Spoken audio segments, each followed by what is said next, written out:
Hello, everyone, and welcome to the 2020 Crunchyroll Awards. My name is Ricky Gervais, very smart, smarter than you, smarter than people that do that disgusting process. And, I don't hate anyone. I love everyone except for them. Them being the out-group, the people we must unite against. That being said, the Christians, very dumb, very stupid, very dogmatic.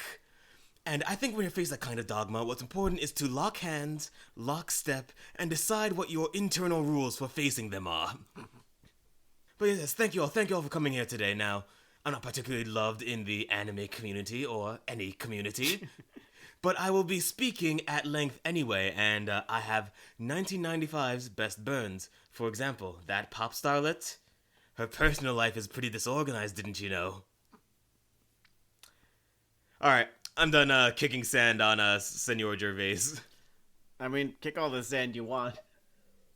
Kick any sand on any proud resident of Turf Island, for all I goddamn care. Turf Island is kind of like Mirror Earth, only it's only in England. I have a slightly more anime-related story before we get started today. Kick it off. So Sailor Moon, right? Okay. Was at its heart a show about how teenagers have kind of poor judgment, right? That was the whole thing. Yeah, she has the biggest gun in the world and she's not sure how to use it or point it. Well, it's all of the villains of the week, preyed upon teenage insecurities in some way, shape, or form.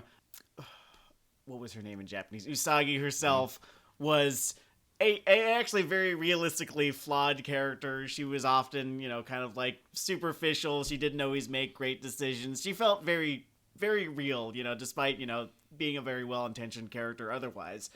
Which is kind of an amusing tack of that and thing. She didn't doing shit. She was kind of lazy. I remember that was a thing. Because when you think of the protagonist of the kind of person who, finds the local equivalent of Excalibur. Mm-hmm. But even so, there was an episode in which one of them had a cold, but still needed to do her Sailor Scout shit, right? And what does she do? She shows up with a mask, because even in a show about how teenagers are kind of fucking stupid, she could fucking wear a mask. Not even for her own benefit, but for everyone else's benefit. Well, Sam, let me tell you, after 2.5 weeks curled up into a fucking feverish ball, it's a fucking hoax. There definitely is no virus. I was coughing because I love attention. I did the whole pukey thing once or twice because I love attention. My partner's sense of taste is still gone, and they are actively really fucking depressed about it, and I do not blame them. I am not even half as strong as I was before all of this. I have been struggling to get back there, but it's probably going to take me at least a month. I think that in the midst of my fever dreams, just sort of replaying the past, I actually took, World of Darkness derangements. I think I actually had alignment drifts locked in. They have this thing in New York, probably other places too, but I can only speak to New York City on this one, where if you have the Roni and family or roommates or any multi-person living situation, they will take you to these isolation fucking hotels. Mm-hmm. These are places where the food is only technically that. Mm. And to make sure you're not dead, I understand why they do it, but to make sure you're not dead, they have to interrupt you every 4 hours. Do you know why this matters? Now, a non-sick human being is going to try to sleep for around 8 hours, right? Mm-hmm. A sick human being might be kicking towards 12. That means 3 times throughout your rapid eye movement sleep, you will feel a rage unlike anything in your fucking lifetime. As they typically say, wellness check. Are you alive still? And you have to not say... Please say yes! You have to avoid saying something like, wellness check my dick. Because you are technically being held by the state at this moment. Mm-hmm. And it's really easy to turn that into a bad narrative. See, for my part, Morgan and I knew that there was no way that they weren't catching it. They caught it, a couple of days after I did, from me.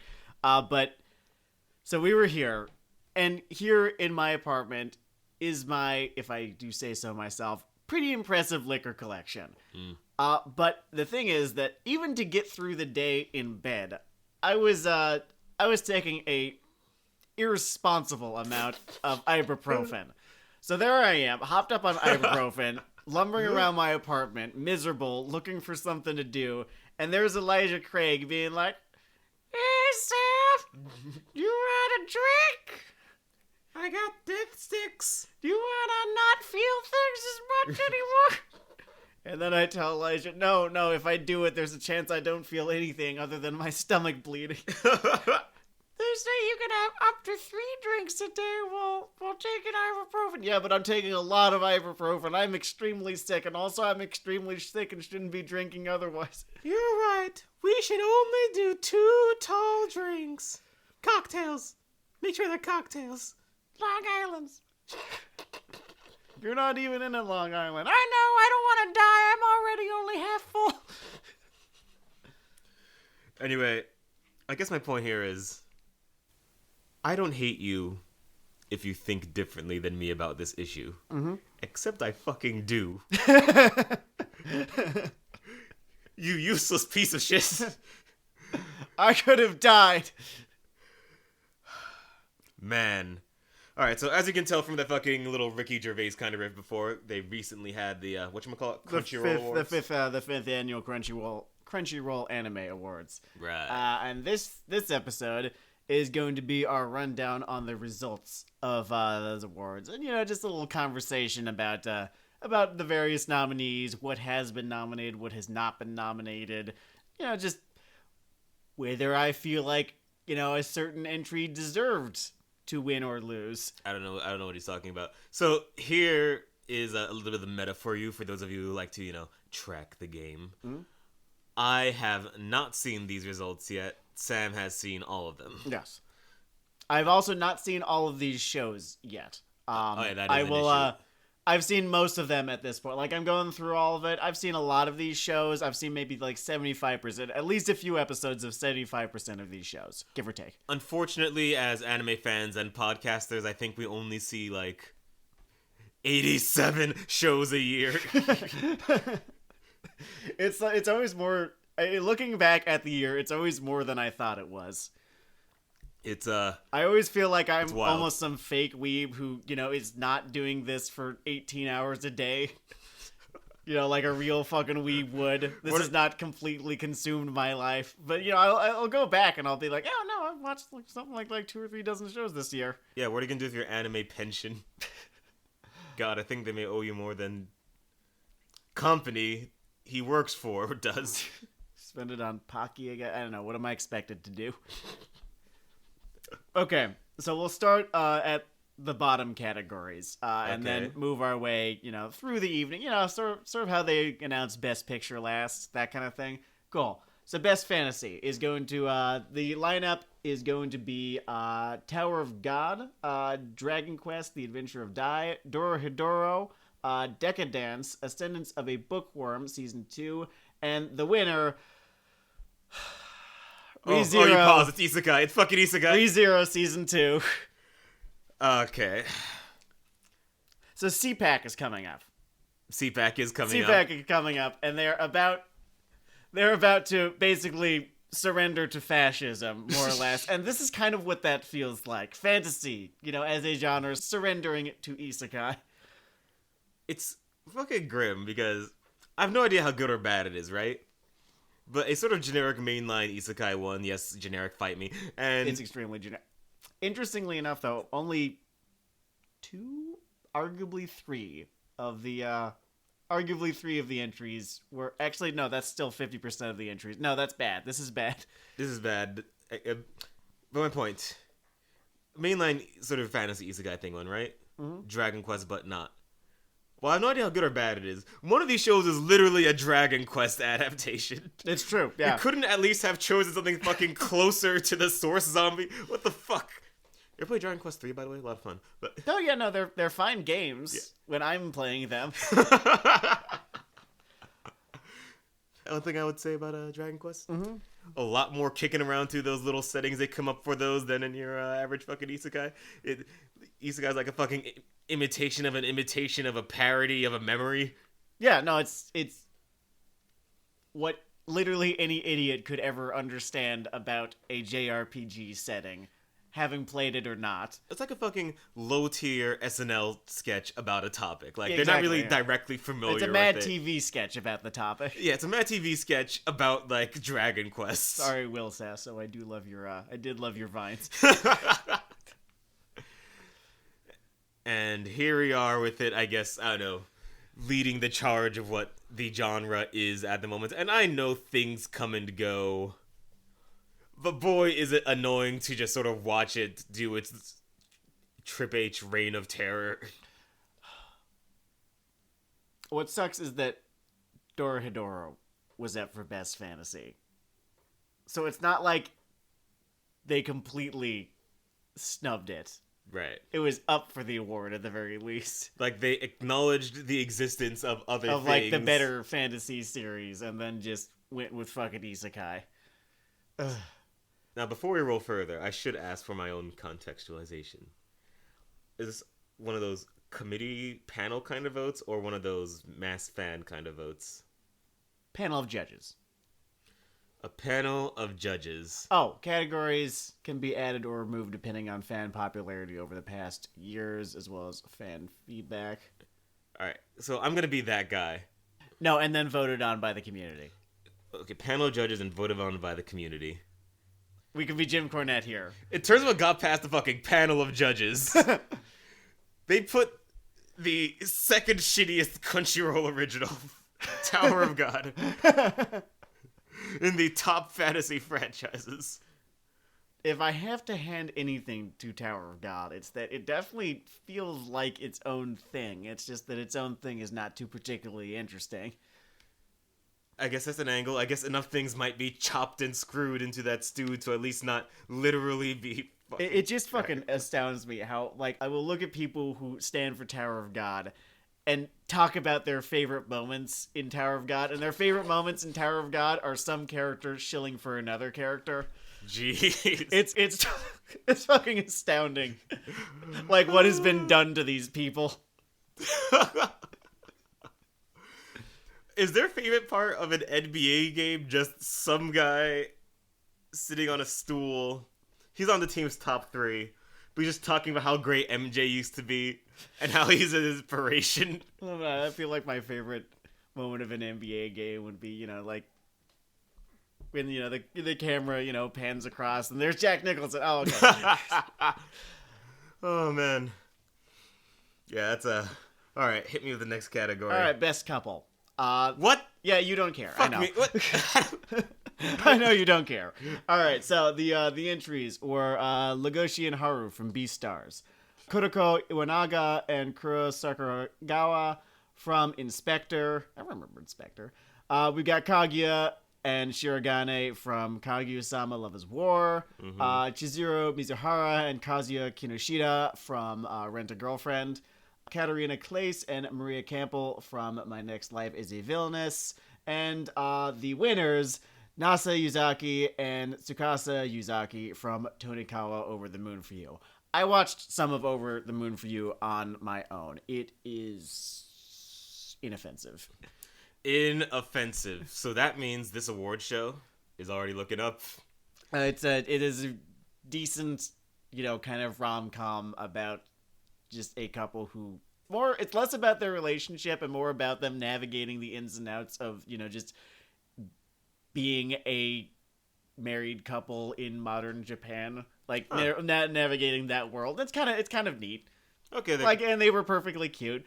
There could be something there. Who cares though? Because no, Kaguya and Shirogane are the most interesting couple that I have seen in an anime in a decade and continue to be.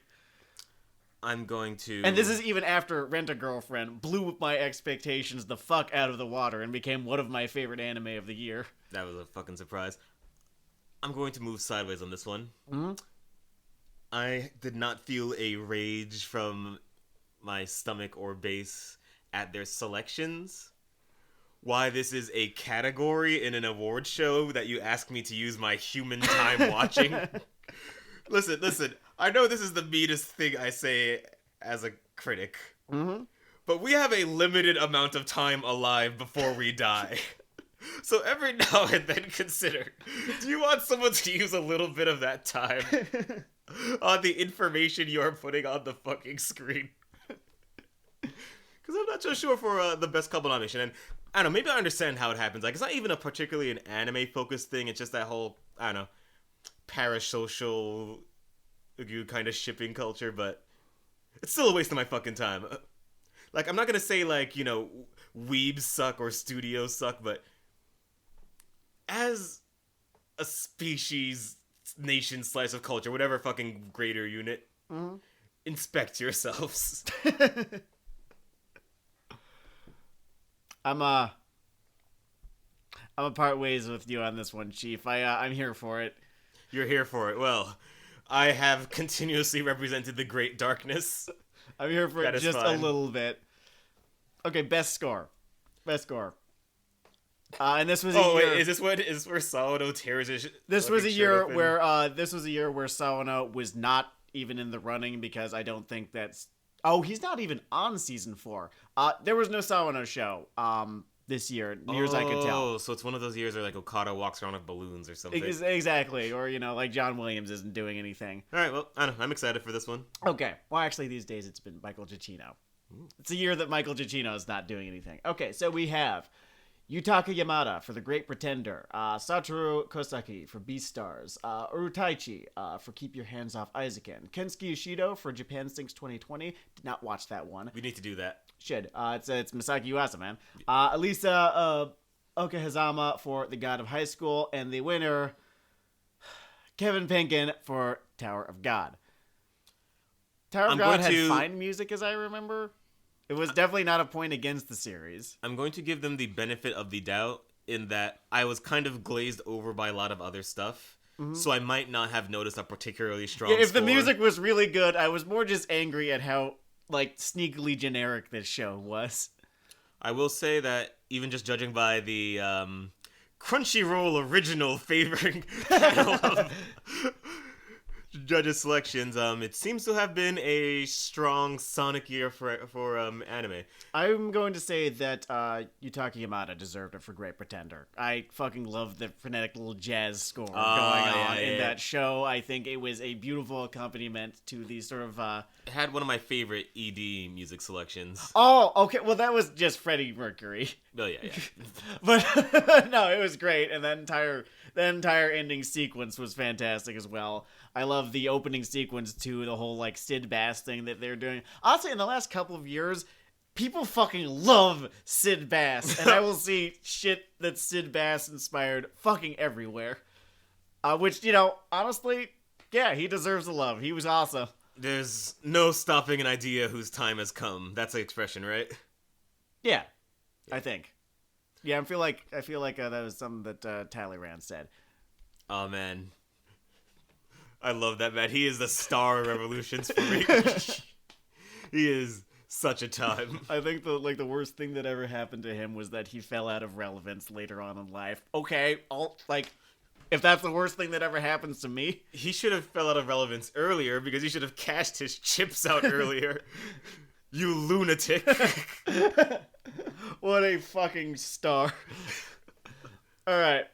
Keep Your Hands Off Isaacin. I do remember that having real good music. That was also pre-pandemic 2020, so I don't really remember a whole lot about that part of the year. I remember Keep Your Hands Off Isaacin. I remember it being fantastic. As literally just the last good thing to happen before the coronavirus. Like, in my memory, that's like... You know, you think of like the fucking Backstreet Boys before 9/11. They weren't good, but like just a thing that happened. A thing that happened. As a weeb, I just think of in my brain it's Isaacin coronavirus. For me, it was Cats Isaacin coronavirus. Because here's the thing that happened. We went and saw Cats, and then literally the next day, the whole thing with Iran happens. Right. And we were teetering on maybe that we get involved in, a second, 2003 or worse. That'd suck. But okay, then that didn't happen. But something even worse then happened. Yeah. I guess we're lucky that isolationism won the day in the room at that moment. Okay, best comedy. All right, hit me with them nominees and winners. Okay. The nominees are The Misfit of the Demon King Academy. Eat my ass. Eat my fucking asshole. The Jesus entire Christ. fucking thing. Really get in there. Sleepy Princess in the Demon Castle. My Next Life as a Villainist. All Routes Lead to Doom. Oh my god, these fucking isekai titles are so fucking obtuse I can barely fucking say them anymore. Keep Your Hands Off Isaacin. Interesting that they count that as a comedy. Okay. Kakushi Goto, My Dad's Secret Ambition. And the winner, Kaguya-sama Love is War Season 2. I'm conflicted about this because no fucking show made me laugh harder than Kaguya-sama on this list.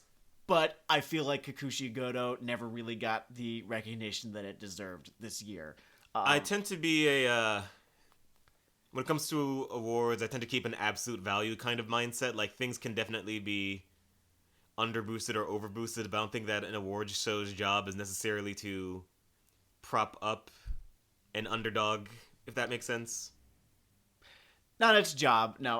I think Kakushi Goto may have been doing something a bit more unique in terms of writing about writing that didn't make my eyeballs bleed. Yeah. Yeah, that was the other thing, because, usually this stuff sucks the life out of Denard. But Kaguya-sama is also a rom-com that I straightforwardly enjoy and rank among the better things that happen, and I'm me, so that's also an achievement. I want to talk for a second, because of my personality disorder, Okay. about all the dooms on this list. Like, How much doom is there on this? Misfit of Demon King Academy, My Next Life as a Villainess. Mm-hmm. Evil Con Carne came out like 10 years ago, right? Like, this isn't like this brilliant new idea you've had of an arch thing from a typical villain's perspective. Like, I remember playing fucking Overlord. That's one point. My point. That the Misfit of the Demon King Academy is on this list. If you are a person, if you are the person who loved that show and wanted it to win, you are enough of a boring asshole that the My Balls or Ow My Balls show from Idiocracy would just, be something that you talked about with your friends at the water cooler. You would really get into, the deep nuances of that show. You'd probably have a favorite ship. Literally, there could be just a monkey with cymbals on TV 24/7, and you'd watch that. So, given that literally anyone could do anything, and it would make you laugh, and you would more. I don't really feel like you need your favorite show to win anything.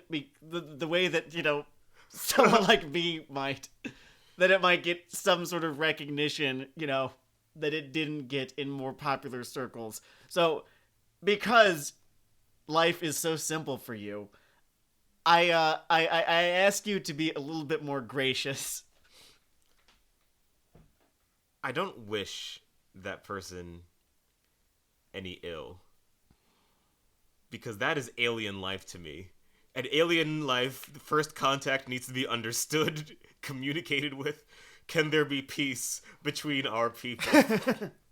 As your fascinating alien culture, born without the parts of the brain that produce and process humor, what has that done to your values? Can we learn from you?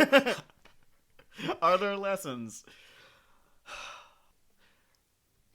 At the end of the day, I do think that Kaguya-sama deserved to win, though. I was laughing literally front to back every single episode, and this is the season that produced the show host segment and the underwear segment. It's honestly the show that it has some of the best jokes in the division and does less of the thing I hate of repeating the punchline, and I know. I know that whole thing. So much of Japanese comedy is rooted in manzai tradition, where the joke is more the person's reaction than the thing. Mm-hmm.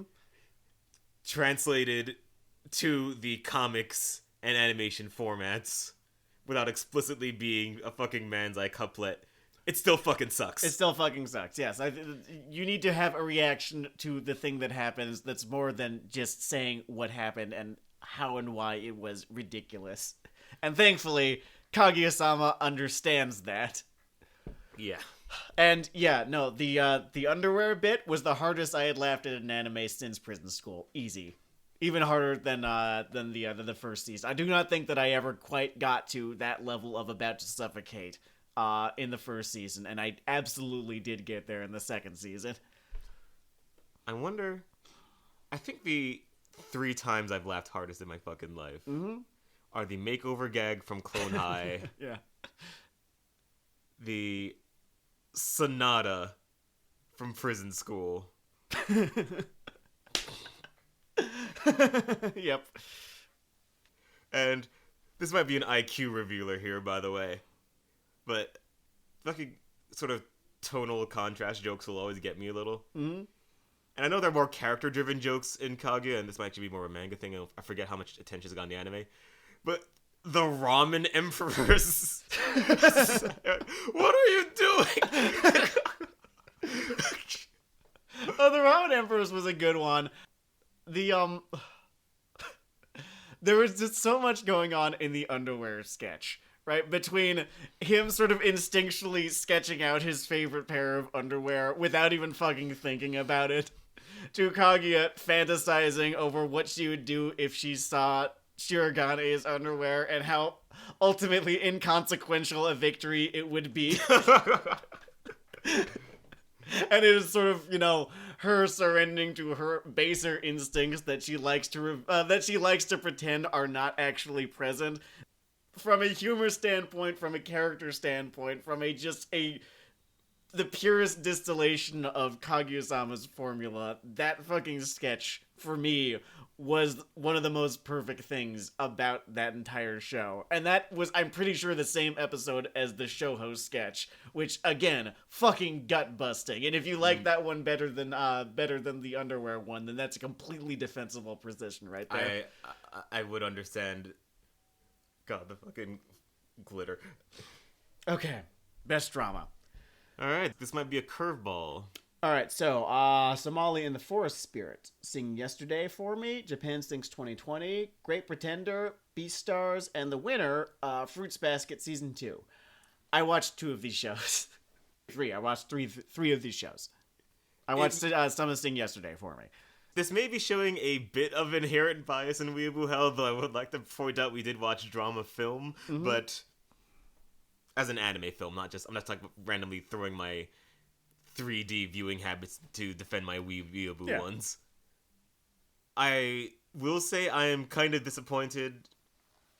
I don't know, maybe I'm being a hypocrite here because I said that thing in the comedy category about it's not really the job to uplift the underdog, but Fruits Basket is some gratitude era shit to be winning this category. Like, and the winner of the Royal Rumble Edge. Like, I'm familiar with this. I'm only familiar with Fruits Basket. The one thing is that I never read it. I never watched the first show where they all had really fucking weird eyes. Maybe it's that people are just very, very grateful that they no longer have really fucking weird eyes in this one. That could very well be it. For my money, I would say Great Pretender. That's my pick for this. Having seen Beastar's Great Pretender and Sing Yesterday for Me. Although, actually, no. As a drama, I think that I liked what Sing Yesterday for Me was doing a little bit better. Because I would call Great Pretender more of an adventure series. I think that would be accurate. Like, it has good dramatic wheels within it, but it's sort of focused on this heist Mailu. And maybe Japan Sings 2020 is the best one of these, in fact, because Misaki Uwasa. I just have not watched it yet. We give you all so much of our time. Please forgive us. I just never got a chance. I watched one Uwasa show last year. Forgive us the 4 important shows we don't see every year. But no, I liked Sing Yesterday for it. It was just about unhappy people. Okay, best fight scene. All right, interesting. I'm going to learn something about people's values today. Maybe they align with mine. Maybe I just glare at all of you passive-aggressively like an ex-girlfriend at a party. Let's find out. Okay, so we got Satoru Gojo versus Ryomen Sakuna from Jujutsu Kaisen. Jin Mori versus Jagultek from God of High School. Jinmori versus Han Dai-Wei, God of High My School. fucking god. My fucking dude. Brawler versus Master from Akudama Drive. Did not watch Akudama Drive. Berkuli versus Dark God Vector from Sword Art. The latest Sword Art Online. And Deku versus Overhaul, the winner from My Hero Academia. All right, so the serious two contenders are Deku versus Overhaul and Jinmori versus Han Dai-Wei here. Let's break down. So this is actually a values question. It is, yeah. Because ultimately, the Deku versus Overhaul thing has the best dramatic framing. Yes. And it, is a character through action story.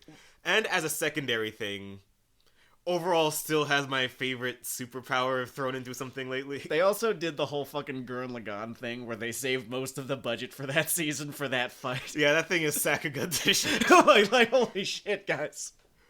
What a fucking gamble that was. Now, Jinmori versus Han is just a guy who has, one of those cyberpunk eye injector information feeds of fucking kung fu flicks from the last 20 years hooked up to his brain. Oh, that just more felt to me like if you go to, various places like in Venice, right? You could go to like a glass blowing studio and you can watch, this 87-year-old glass blower who's been doing this for about 80% or so of his life. Just work with the fucking tools and shape, just this random piece of sand basically into this beautiful, glass vessel or whatever that, all these brilliant colors that you've never even fucking seen before. Just watching that master at work. That's what the Jinmori versus Han Dai-Wei fight felt like. I think that's a good argument. Now, between the two of them, I appreciate both of these. I would give it to the... I know the plot of the whole show gets wobbly. We're judging a fight scene, so fight me. I would give it to the Jin Han thing just because it is the less floaty of the two, blocking-wise, geographically. It's more conscious of weight. Yeah, okay. And I think that's... It's not a lost art in anime, but I live in fucking fear that it is just becoming a minority. Oh, just the oversaturation of ting ting ting ting ting ting ting ting ting. Exactly. Yes. And Deku vs. Overhaul isn't guilty of that.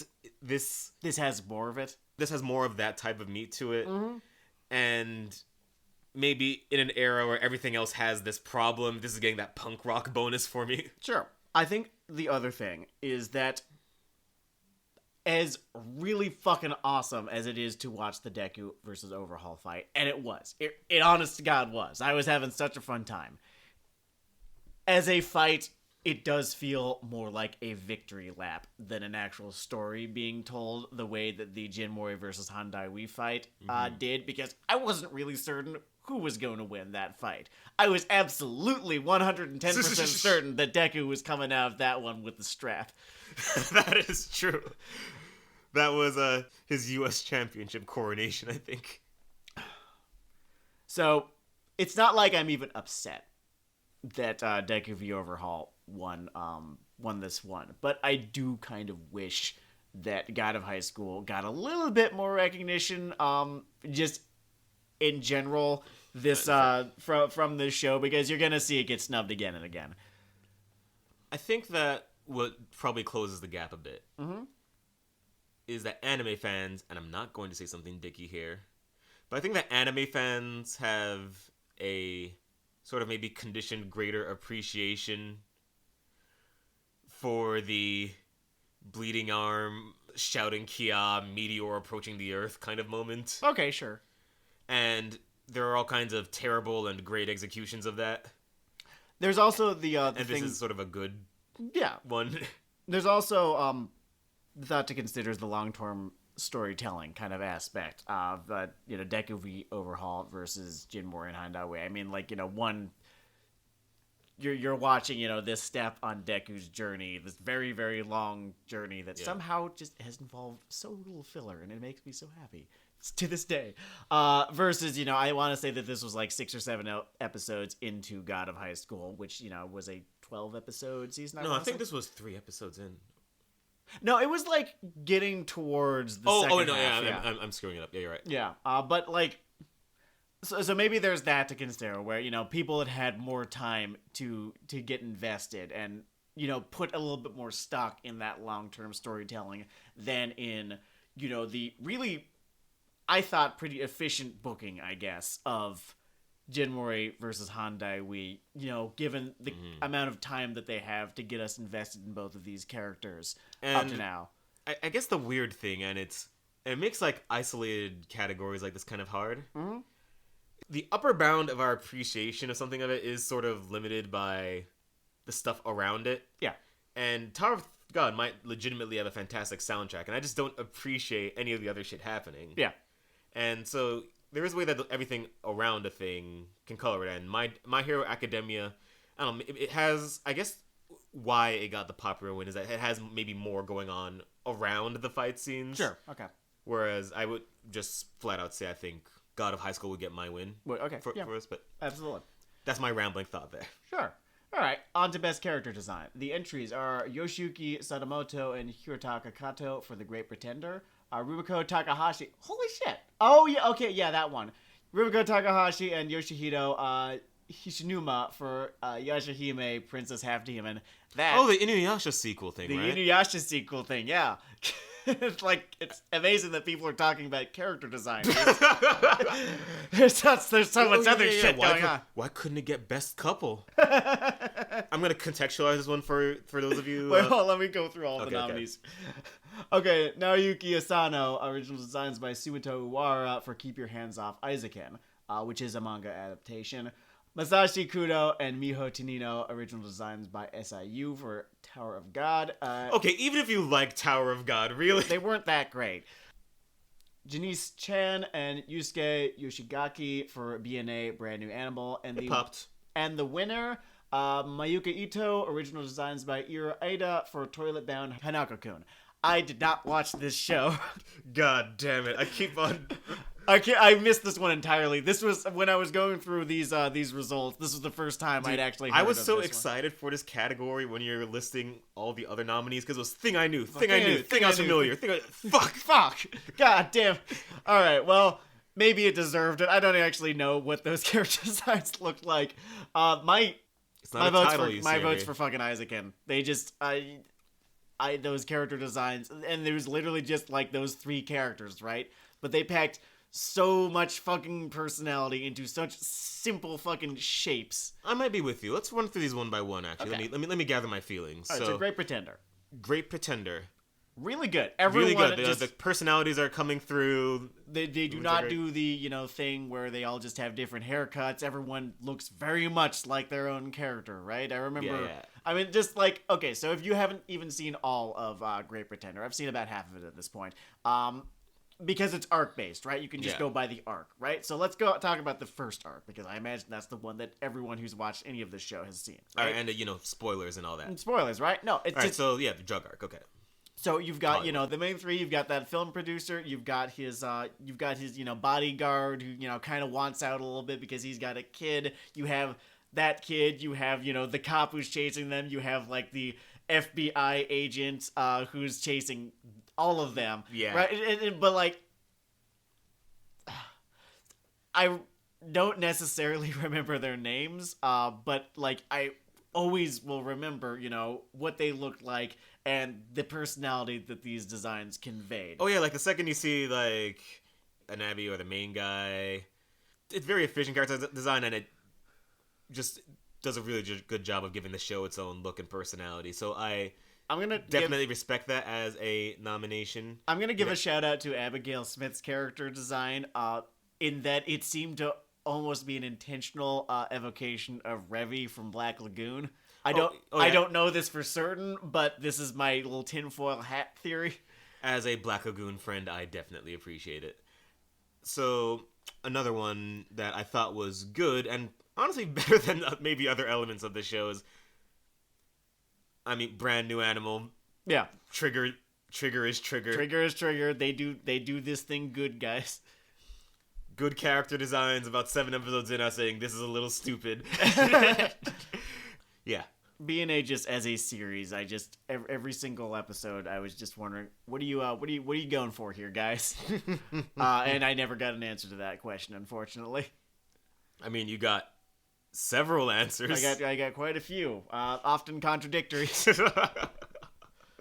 Like, here's the thing. I will put it above a whole bunch of shit this year because at the very least, it made me ask questions while I was... I mean, it's frenetic, and I really enjoyed the fucking baseball episode. Oh, that was fun, yeah.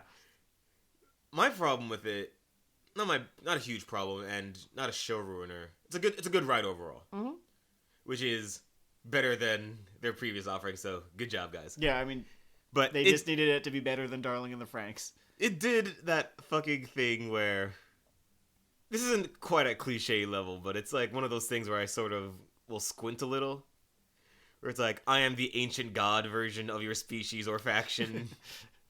But it ends with him fighting a glowing three-headed wolf version of himself. So they went kind of all fucking JRPG with this. Yeah, it's sort of the JRPG thing, and I'm just there, like, just to set the record straight, not a fan of when JRPGs do that.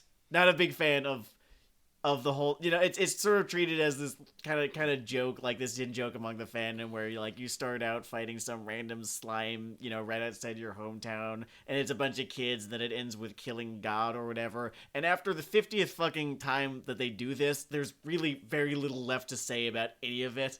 But it's muddled because, like, three-headed glowing yellow wolf god man is like in this elite family that pretends to be human but are actually the ancient beasts that rule over both or whatever. You started out with this racial sexual What politics. are you fucking doing, guys? Listen, what does any of this mean? Unless there are three men in pink suits that secretly form the Illuminati, or we should be talking about the character designs. Okay, sorry. BNA, I'm pretty sure. Yes. I would say that BNA is a good bronze medalist. Because even stupid glowing three-headed wolf man looked good. Yeah. Between Keep Your Hands Off Isaacin and Great Pretender, I would say, yeah, Isaacin wins this for me personally. Not having seen Totally Bound, Hanako-kun. Where are the rest of the character design? We've got Tower of God and Yashihime were the other two entries. Tower of God is out. Yasuhime, okay, I've taken a look. Rumiko Takahashi is a very good character designer. They look fine. My issues are outside of character design. Yeah, I mean, like, that's the, I don't even know if I want to fucking get into this. We just spent the last couple of episodes it's really fucking getting our hands dirty when maybe the best thing to do would have been to not get our hands dirty, and I'm referring obliquely to Hewler right now. Alright, let's move on to the next category. Oh, before we get, this becomes the rest of the episode. Yeah, I'm not qualified to save anyone. I can only send letter bombs, and that's wrong or something, everyone tells me. They tell me it's illegal. Alright, what do we got? Alright, so next category, Best Animation. And the entries are The God of High School, Princess Connect, Redot. Oh, wow. I'm about to yell some racial slurs. Okay, let's just work our way the rest of the way through this list. Okay, Jujutsu Kaisen. It was well animated. It is well animated. I will not dispute the claim that it's well animated. It's just what it is animating is stupid, but I don't know. In theory, you can make a artisanally detailed, interesting angles, good cinematography, just anal porno, and you could still win this category. So, you know what? Fine. Sure. All right, Great Pretender, Wit, fucking, batting a fucking 1,000, I'm pretty sure. Beastars. I've seen... There's stuff about Beastar.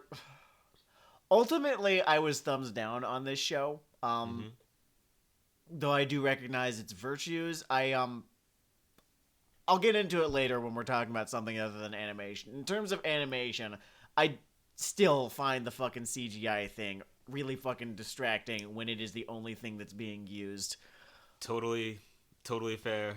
It is a demon that this format is going to have to slay at some point. And the winner for Best Animation, Keep Your Hands Off Isaacin. Yes. Hard to dispute. All right, let's talk silver medalists. That's the second best animated show. The second best, oh man. Is it Princess Reconnect? Because I don't fucking think it is. How the fuck did that make it onto this list? Did it sneak in a fucking mask? I swear to God. Panels in award shows are a mistake, but so are audience. Maybe award shows are a mistake. I don't fucking know, I man. don't. Maybe they are. I don't know. We can definitely. They're definitely good for generating content. That's for goddamn certain. I was looking it up. 70% of the vote is by the judges, and then 30% is by the general public. So that a bunch of like morons can't get interspecies reviewers, to win Anime of the Year, but it's not like they're being completely David Hume about it. Although sometimes I wish they would be.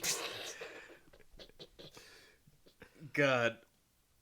Princess Connect Redive. I saw that show. I saw the first 3 and theoretically most expensive episodes of the show. I saw the last bit of it too. Are they trying to convince me? Are they trying to convince me that the tit jiggle physics on Princess Connect Redive are what should qualify it for best animation? Nah, man, we grew up with Dead or Alive 4. We know what real jiggle physics look like. Because that was the only bits of animation that I was fucking noticing. And in case it has been forgotten, it's been a while since I've mentioned it, I am Ace. I don't give a shit. It was just that fucking obvious that I could not help but notice it.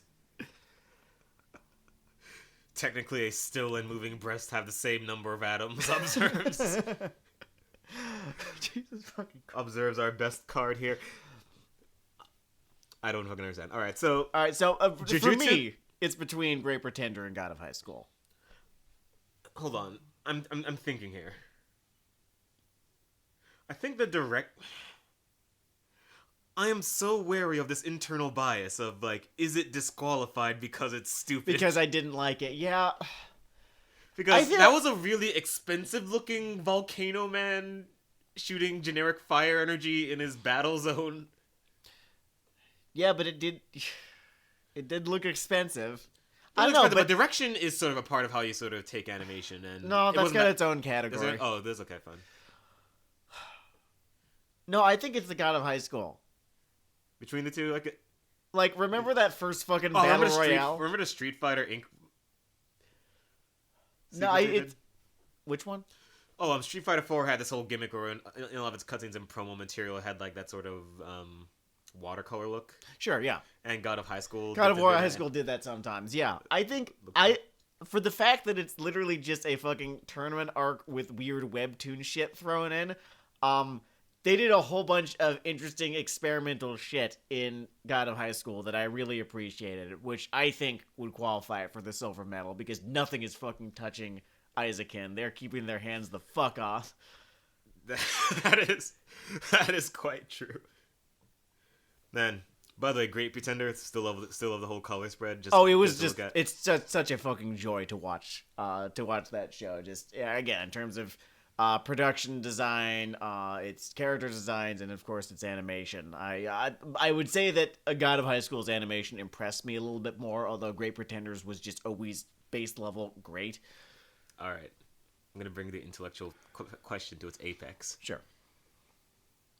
Because you give a shit about what happened in Great Pretender, and you don't give a shit about what happened in Jujutsu Kaisen. Or what am I rating? But who gets the bronze there then? I did not notice as many static ass scenes in Great Pretender as I did in Jujutsu Kaisen. And I recognize that static ass scenes are just a part of Sakuga. That's the shit that you don't spend money on so that you can spend money on the really cool shit. But there were more of them in Jujutsu Kaisen than there were in Great Pretender. In Great Pretender, it always seemed like stuff was moving in a realistic sort of way. Not in like a, not in a way in that they were trying to have everything be moving and it was exhausting or anything. No, just sort of in the way that things are always moving in the real world. And, in Jujutsu Kaisen, yeah, every now and again, you would just, and like even in Great Pretender, but I just think less. You would just have that scene where the dude is sitting there with some mouth flaps, and like it's not an unforgivable sin. Like it's not unforgivable every sin, fucking anime has done this because you have the money that you have and you have to spend it the way that you do. I just found that Jujutsu Kaisen did it more, and that is what gives it the bronze medal in my head. And you meant Great Pretender? Yeah, Great Pretender gets a bronze. Yeah. Next up on the docket. Best Director. Ooh. Eyebrows up. All right. Yuzuru Tachikawa for Decadence. Takashi Sano for Tower of God. Sung-Hoo Park for Jujutsu Kaisen. Mamoru Hatakayama for Kaguya-sama Love is War Season 2. Hiro Kaburagi for Great Pretender. And the winner, Masaki Yuasa for Keep Your Hands Off Isaacin. Yes. Just can't stop winning. That is correct. Oh. All right, so silver medal because, yes, no, this was the right pick right here. There's All right, really... silver medal. Let's run through our entries here again. We got Great Pretender, all right, so we had Kaguya-sama, Decadence. Decadence. This is the first time Decadence is showing up at this show. Decadence was it was a fun show. If we're talking about direction, the two styles thing is cool. This is one of the dudes who was on Mob Psycho 100, by the way. I'm pretty sure that he... Give me a second. Let me check real quick, because I'm pretty sure that this is the dude who directed Mob Psycho 100. Yes, he did. The second season of the So he's good. Both shows are not going for them. I might say the same thing on both of them, that for shows that truck and action scenes as heavily as they do, his eye for action isn't quite perfect yet, maybe. Or I don't know, maybe I just don't feel... I'm not sure enough of that to say yes. It just doesn't feel like something I come to either property really for. I guess so. I mean, I'm also just thinking about the way that Decadence was put together. For my money, and spoilers, of course, for Decadence, right? Let's talk about the moment that kind of everything was riding on, which was that big reveal at the end of the first episode, right? And how that was directed.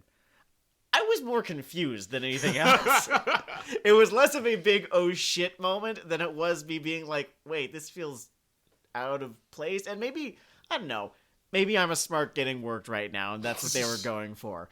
But it kind of dulled the impact for me just a little bit of the gravity of this twist, and that none of this shit is real. All of this shit is, kind of part of this whole scheme, I guess, by, a bunch of cyborgs who live in space and more or less live vicariously through the last, real humans on Earth because they've got nothing better to do.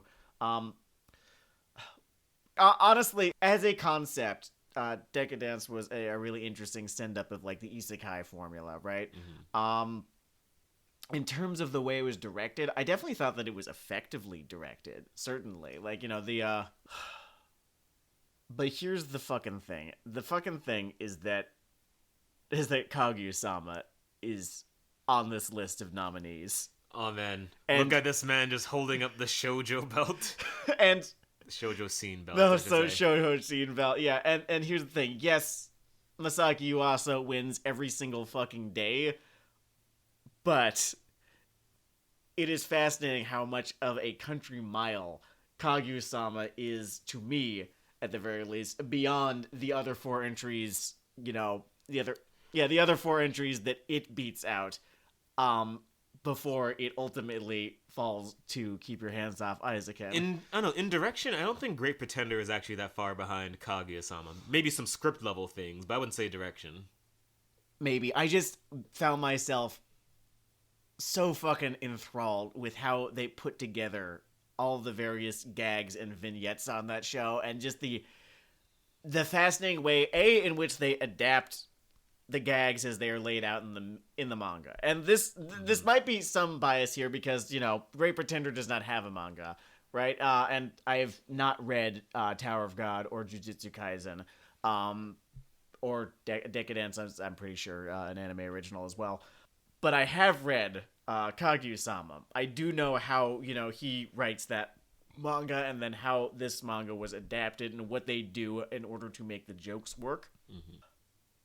Given that, I feel like I was completely caught up with Kaguya-sama when the second season aired, so it's not like there was any surprises for me, either.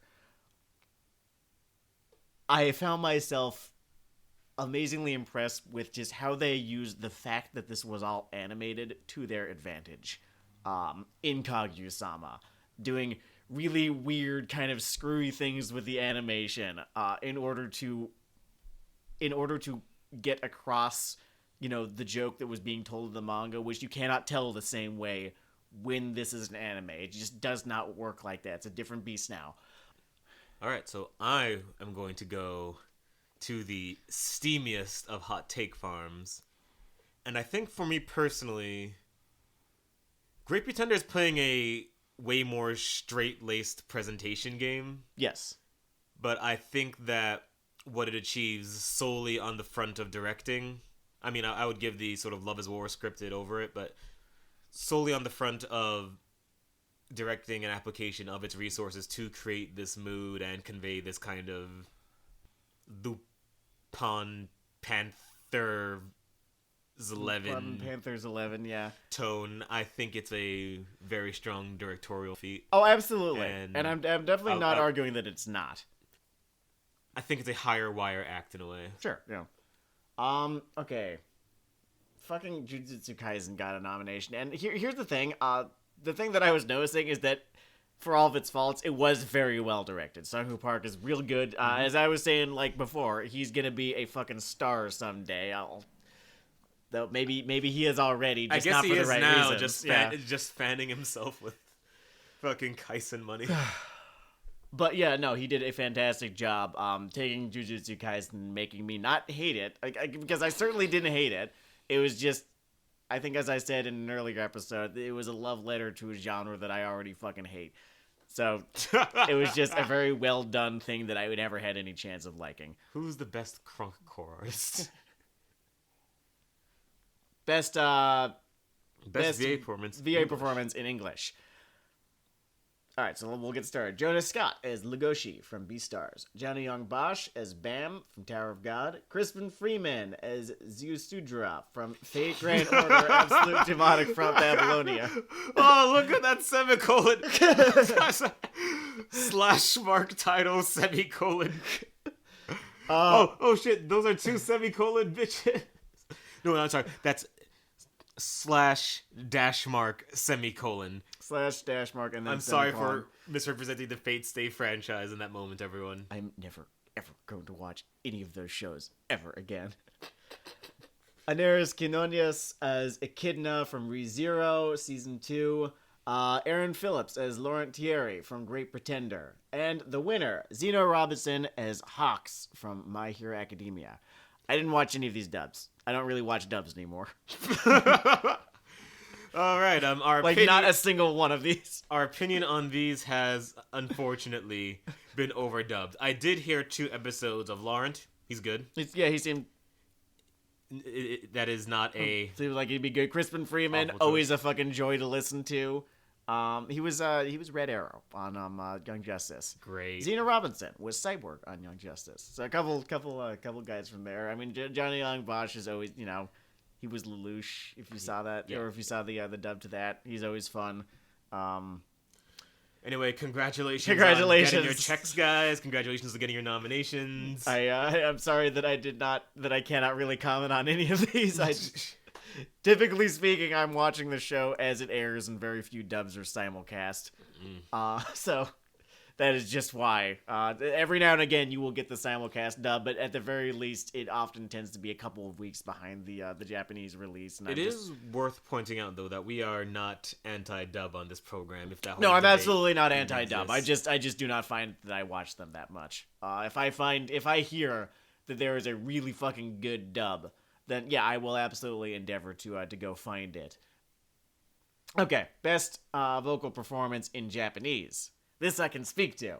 Okay, Yusuke Onoki as Daisuke Kanbei from Millionaire Detective. I forgot that fucking happened. Jesus Christ, what a premise. Oh, yeah, we're only judging the vocal performance. We're not judging... Yep, marching ahead. Yeah.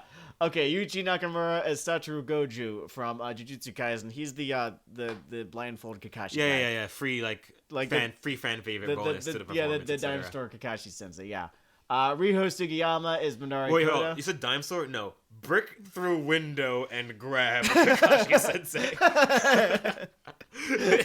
Let's be clear. He jacked that shit.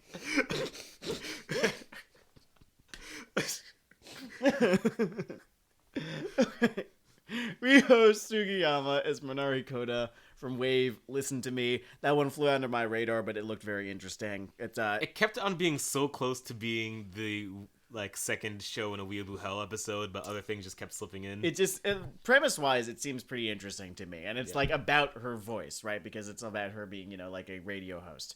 Yeah. Okay, Mutsume Tamura as Sayaka Kanamori from Keep Your Hands Off Isaacin. Fantastic fucking performance. Good ass Kanamori was one of my favorite characters of this last year, and it is in no small part due to Mutsume Tamura's performance. Okay, Megumi Ogata as Hanako from Toilet Bound Hanako-kun. Again, missed that one. Cannot speak to it. We'll trust you. Okay, and the winner. Yusuke Kobayashi is Subaru Natsuki from Re:Zero Season 2. You know what? Here's a defense I'll make for them. I've seen, smatterings of this show. Mm-hmm. Sucks. a voice actor, ideally, conveys character through their performance. That's, what in theory you're going for. And I heard that voice. And I did know I did not care about this character. And I would call that an absolute win. For my part, Yusuke, he does, the job that he does, but the fact is that Kanamori came the fuck alive because of Tamura's performance.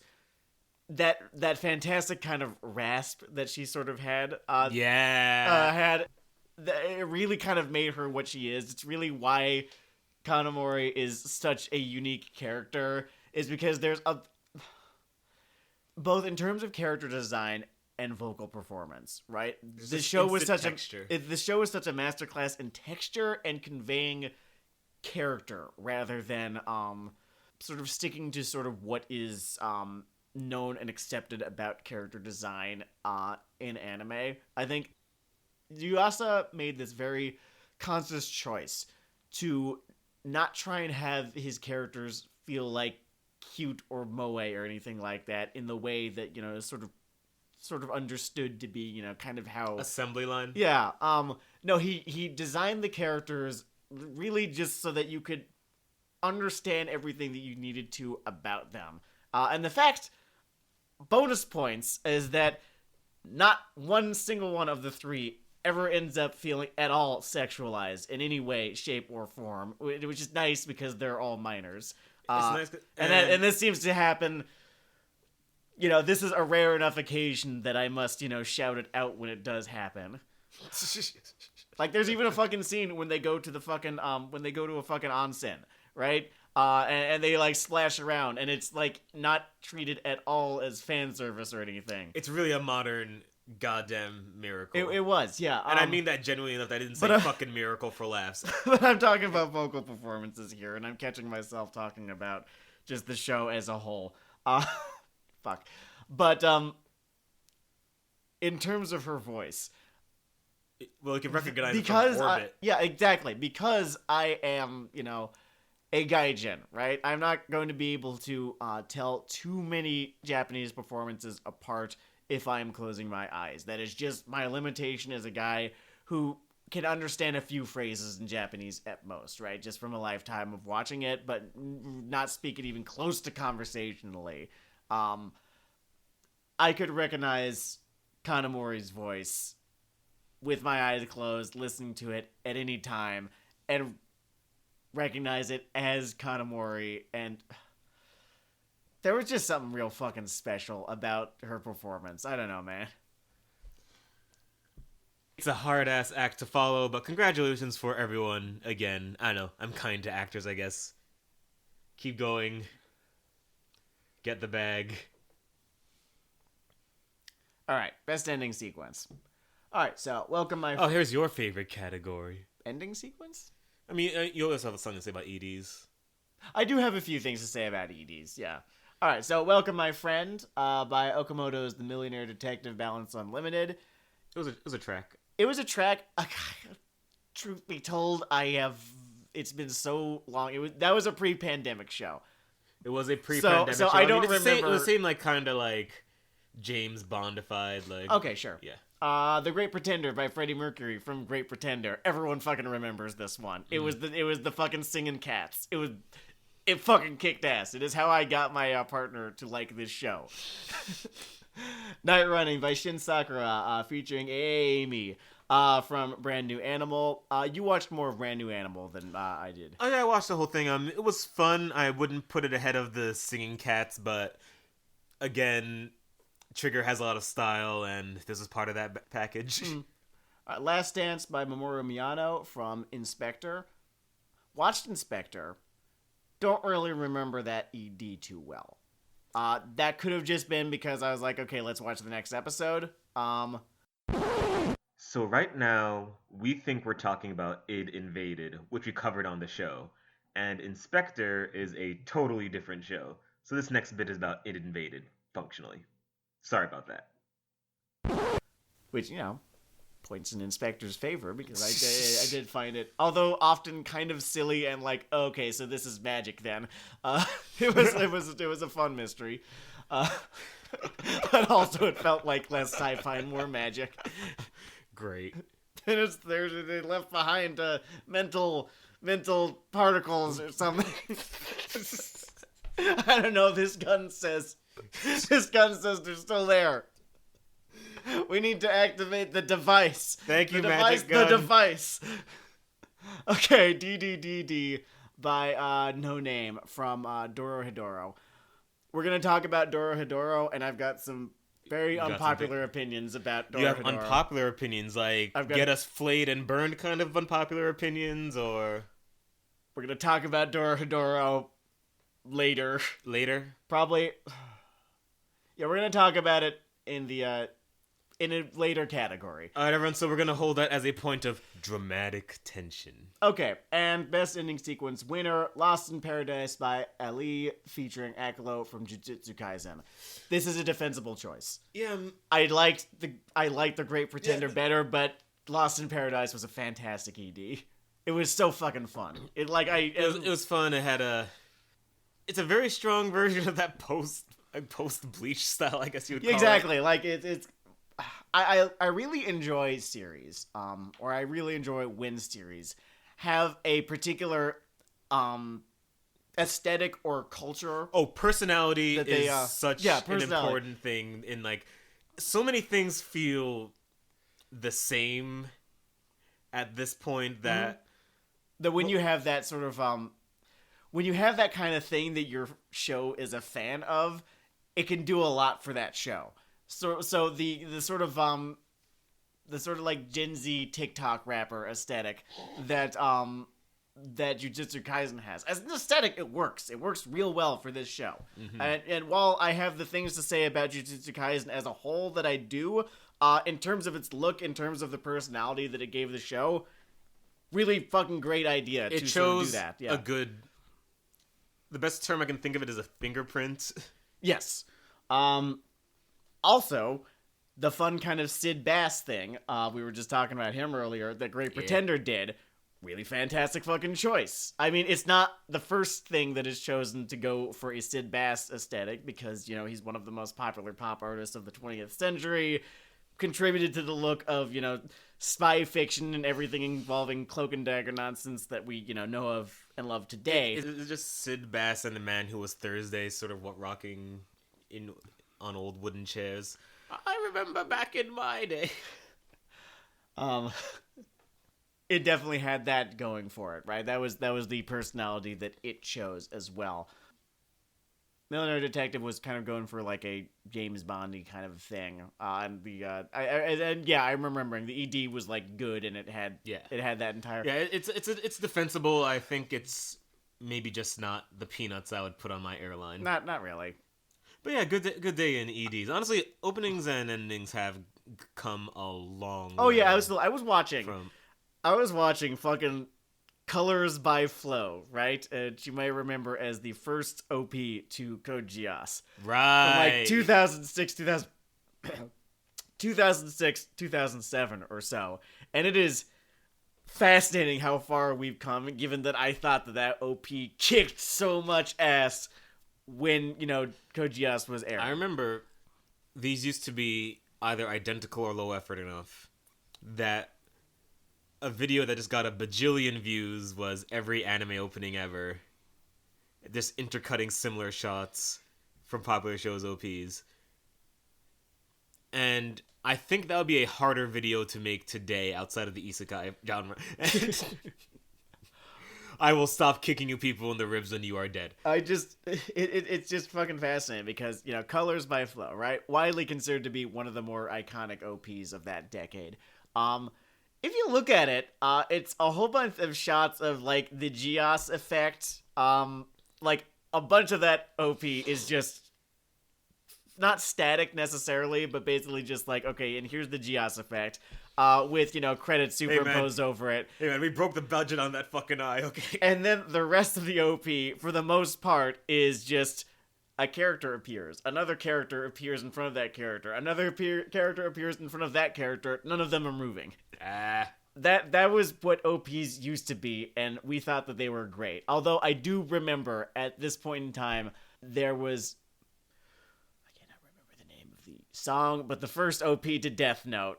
Which was... Oh, yeah, with the Maximum the Hormone song, right? No, that's the second OP. That's second, okay. Very good OP as well, but the first OP to Death Note was, like, the one that got everyone fucking watching that show, and was also, like, I think just a cut above OPs. Oh, God, we're talking about OPs right now, all right, and we're on ED. Give that an episode. Give that an episode. All right.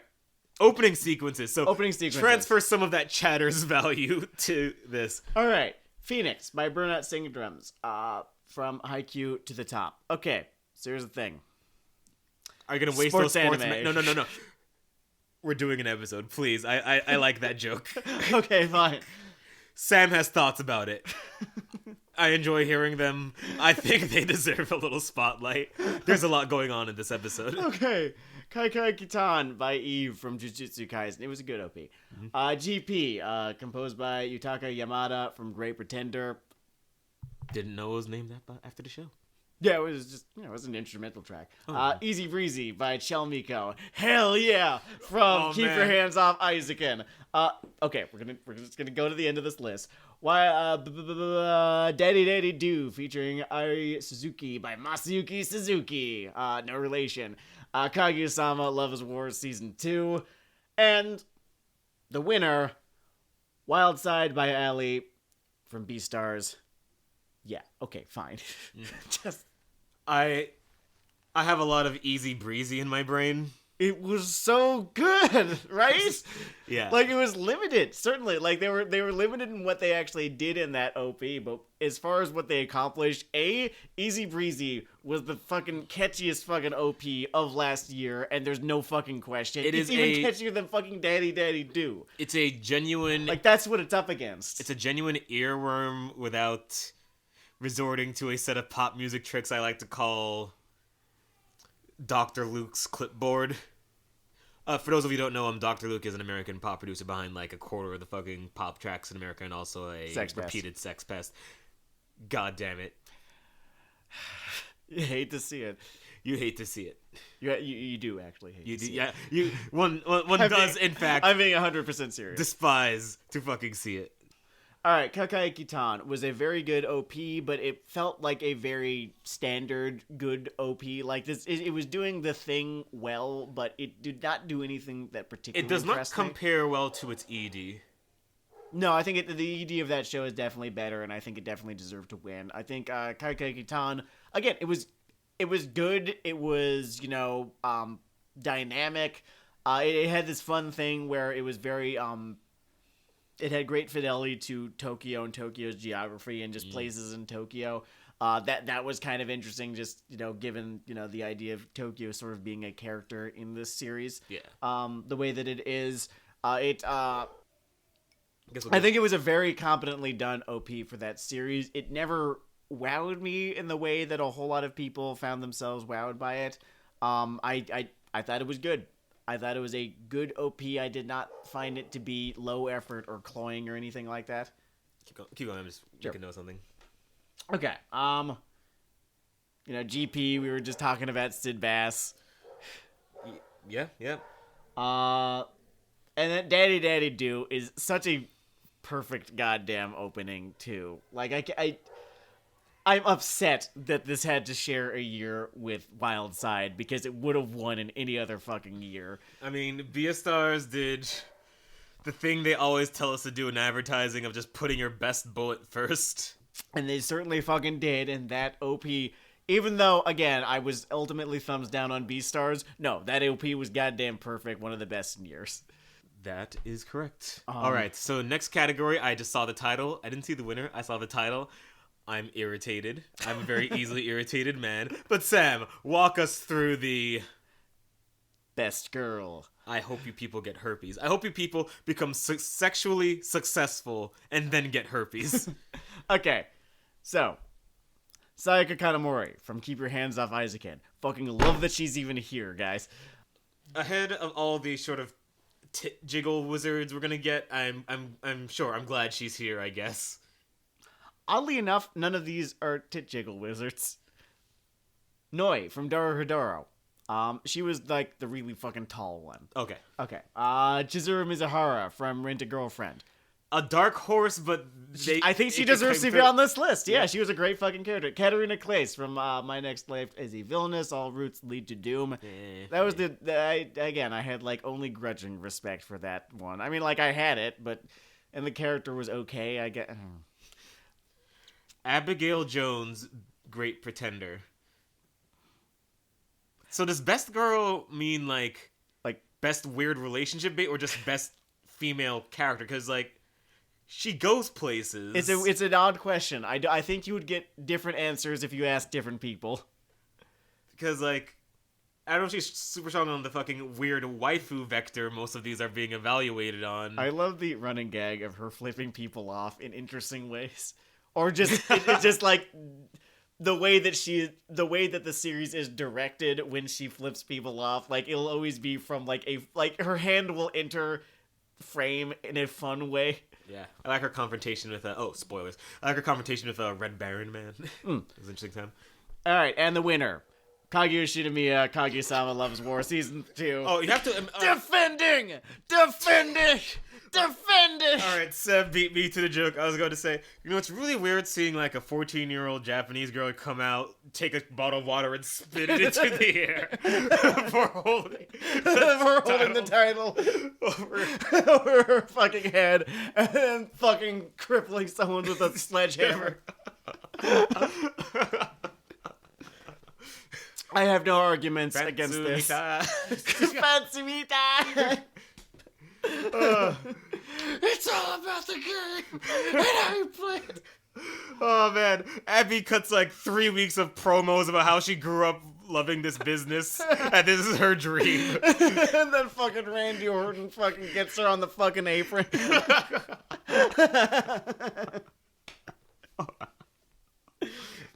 Or people like, I don't know, they need a transitional champion. Maybe they'll put on a Katarina for him. Nope. Apron Orton. So ironically, I am still actually unclear on whether the best girl fucking category here means waifu bait or character, but it's an acceptable win for either. It's an acceptable win for both, right? No, so that's a fine thing. But like, I absolutely think that Kaguya Shinomiya is the best female character of these 6 entries. Honestly, and it's not even fucking close. I would say of course Kanamori comes the closest. In terms of just what you get out of that character from what you were given from that character. I would say that Kanamori, the thing about Abby is fine character, good at what she does in that story, but it's not necessarily the world's, outside of gender, it's not necessarily the world's freshest archetype. Oh, for Abigail? Yeah. No, she felt like a student of Revy. Yeah. Down to trauma levels. Yeah, like you turn the trauma levels down just a little bit, you add like a little bit of interesting kind of political commentary because she's from Iraq. Yeah. You know, the those sort of things. So ultimately, I almost don't feel as though I'm being fair to the character by comparing her against Revy, because Revy is so singularly fascinating to me, and Abigail as fun as she is just not quite the character that Revy is. It's also a hard comparison because Revy is in the Power 2, like, core characters of her thing, and Abigail, while important and gets time, is probably... She's usually almost always, at most, the third most important character. Third or even fourth most important character of every arc, because the arc villain always ends up being more important than her, but not quite as important. It's very much that James Bond thing where, she kind of gets, the second carries villain. She kind of is just always off on the side there. And so, yeah, again, it's not entirely fair to compare her to Revy in that regard. Honestly, good work in terms of the slot and screen time. In terms of character. Absolutely. Katarina... So I have to give credit where it was due. I did find her more compelling than most other isekai protagonists I've ever just seen. Bite your arm. Yeah, just Katarina is more tolerable than the average isekai protagonist. Fine, fuck off.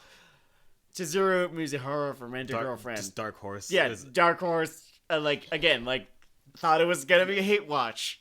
Really fucking enjoyed it as just a character drama about, people who cannot find that they can be truthful in their lives with anyone other than one another. I like that because it actually reminded me of Prison School a whole lot. Oh yeah. Like the Hana relationship. With the two leads of Prison School and how their relationship is characterized by, for better or for worse, they understand one another as people because they do not and cannot lie to one another. Behold, my deviance. Naked and true. I can't really speak too much to Dorohedoro because I had a kind of a brown note problem with Dorohedoro. Oh right, this is the bullet you're saving. This is, I guess, the bullet that we're saving. Okay, best boy. Best boy. All right, I'm just gonna put it to character and just assume that you people are not quite as masturbatory as I assume. Okay. Satoru Goju from Jujutsu Kaisen. That is I like Kakashi too. I thought Kakashi was a really great character. Legoshi from Beastars. Kun Aguero Agnes from Tower of... Cayman from Dorohedoro. Anois... Are you fucking kidding me? Anois Voldigode from The Misfit of Demon King. How the fuck did this guy end up on the fucking list? Okay. And best boy, winner of best boy... Shoyo Hinata, the protagonist of Haikyuu. I'm sorry. I'm actually going to revise what I said. It clearly is best husbando bait. So, you know what? Fuck it. Fine. Haikyuu can win by default. Haikyuu can win. Sure. 8-pack. Moving on with my life. Wait, I thought he was the short kid. Am I confusing Haikyuu for the swimming one? God damn it. No, it's not the swimming one. It's the volleyball one. It's the volleyball one. Okay. Sports anime. Save. It's okay. Fine. I'll save it. I can't help myself. All right. Then let's go back in the trench here. Okay. All right. So starting from Satoru Gojo from Jujutsu Kaisen. So in case you haven't caught my opinion, none too fresh. No. Legoshi from Beastars. Actually, before we move on to the next one, I also want to say just his fucking power thing of the infinite collapsing into the non-ether of becomingdom is just the exact wavelength of shit I don't like in action things. Yeah, I mean, just from two different directions, too. Yeah. Right? Because it's silly levels of OP, just to begin with, and then, because it was revealed so early on in the story, when it's inevitably outclassed by something else, the power creep then gets to the point where I don't care about what's happening anymore. So, bad move. Just a bad move. Just everything involving shonen action in Jujutsu Kaisen, which is fucking bad moves. Bad decisions made all over the place. Where if he's involved in a fight, the only three outcomes are boring, ass pull, or power creep, and that's not a good place to be. I don't like any of those three outcomes right there. I'd rather that the outcome be interesting, but it just never will be with him. Alright, Legoshi from Beastars. Do I pick now to talk about Beastars and why I did not like it? Go for it. It was actually up for Anime of the Year, so I think I will wait until then for my final thesis on Beastars. Kun Aguero Agnes from Tower of God. I'm sure that we met that character in the amount of that show that we watched. Tower of God was so fucking boring. Kun, like the other moving parts of Tower of God, is immensely forgettable. Was he like the big lizard guy? I think he was the white hair. No, no, I don't care. Moving on. No, who gives a shit? Yeah. Okay, Cayman from Dorohedoro. Again, I've got shit that I'm saving for that, but what I will not save for later is Enos Vuldegode from the Misfit of Demon King Academy. My fucking ass is he on this fucking list. So what I'm about to do isn't a moral stand. Asakusa I want you to from fucking Isaacin, who is a girl, deserves to be on this list more than he does. What I'm about to say is not a moral stand, nor is it me saying I am stronger, faster, or better trained than anyone else. Mm-hmm. If you legitimately think he is the best male character of anime of this year, meet me outside of the Dunkin' Donuts in Bay Ridge, Brooklyn at 12 p.m. on Wednesday, the first Wednesday of March, and we will settle this with our fists. That is all I will say about the Misfit of Demon King fucking Academy. So, remember, of course you do, the Colbert Report, right? And how Stephen Colbert came up with the idea of truthiness, which is something that someone says that's not necessarily true, but feels true, because it's echoing, a sentiment that makes sense to a lot of people, right? That is what truthiness is. Yeah.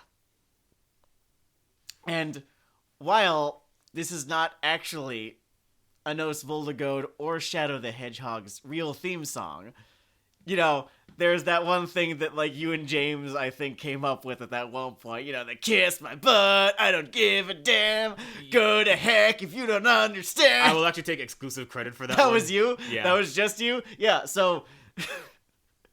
I'm not sure what to say other than, when I can apply that song to a character, when I can apply that idea, that sort of set of feelings to a character, it's a really fucking bad sign. Yeah. Yeah. As for Haikyuu, It just feels like it's in such bad faith. Such a sports anime. all I will say is I cannot go into our feelings about sports anime in an abridged manner. So just trust me when I say, I don't find it that interesting. All right. Best antagonist. Best antagonist. This could be an interesting one. All right, Rachel from Tower of God. Overhaul from My Hero Academia. N from Dorohedoro. Echidna from ReZero Season 2. Akito Soma from Fruits Basket Season 2. And Ryomen Sukuna from Jujutsu Kaisen. The winner. Ryomen Sukuna. He's the edgy demon who's possessing the main character. He's that guy. Ah, okay, so we're hitting the popularity contest bracket of the fucking right. of the fucking awards show. Okay, so Sukuna is a ancient sealed evil that looks inside our protagonist. Looks like our protagonist and inside says, of him. "I'm not impressed. You're gonna have to do better than that." And not even close. Ironically, in a different genre, he reminds me of Amon. In that the more I actually see of him on screen, and the more I actually know about him, the less interested in him I am. Not even close. Nice try.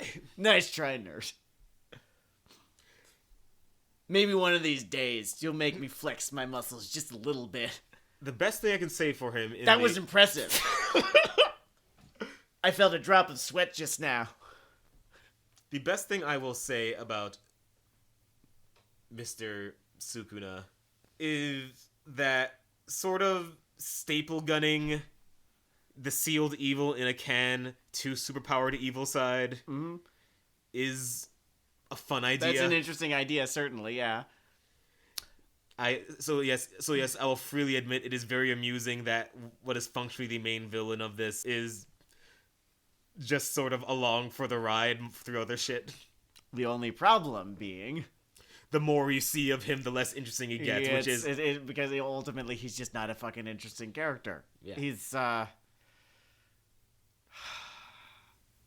He's sort of the antagonistic flip to nos Voldigode in that way. And yeah, I know that, your main antagonist needs to be super formidable or whatever, but the problem is that when this also makes him extremely boring too. I mean, formidable is only like one symptom of this fucking thing. Like, in fact, if you look at what he said, he talks a lot about how he fucking acts. Like, wherever he is on the fucking power scale, you need a personality for all this screen time. Yeah, he's mostly just unpleasantly edgy. It just doesn't fucking scan for me.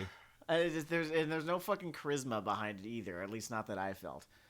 Okay, what else we got for antagonists? Okay, Fruits Basket. I just never fucking watched or read Fruits Baskets. I don't know about the Sakito Soma guy, so I can't speak to that.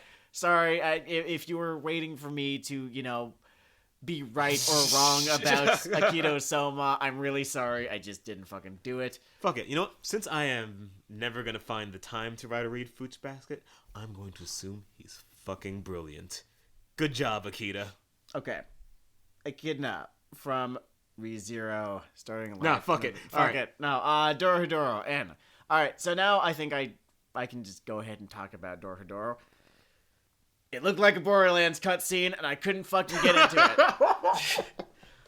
I got about 45 seconds into the first episode and called it fucking quits. I'm sorry, I just don't like it. I don't like how it looked, and I couldn't watch it.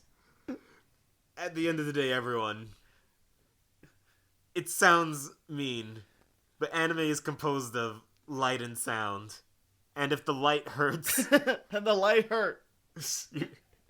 If the light hurts, we just can't fucking do it. I'm real sorry. Everyone for a fucking year was telling me how fucking Kino this thing was, and I'm just gonna say, I'll read the manga one of these days. The root word in Kino is kinetoscope. I'll read the manga. I'm sure it's great. I'm gonna read the fucking XR manga on a bet, by the way, because if it's great, I will laugh my ass off even harder. I know that it exists. All right, overhaul. So it's kind of an awkward pick for villain of the year. Not because he's a bad villain, but because he's not in the top 2 villains in his own franchise. No, he was... I never felt him to be... He's basically a character design and a cool power. Like, as a character, he's not much. Like, no, I wouldn't say so. No, he's a... And the arc kind of gets away with it because... It's not about him. It's not about him. It's never about him. It's about Eri, and given that I don't like Eri very much, it's fascinating that I loved this arc to the degree that I did. At the end of the day, you could have replaced Overhaul with fucking All For One releasing an evil mech that can absorb things and recreate them.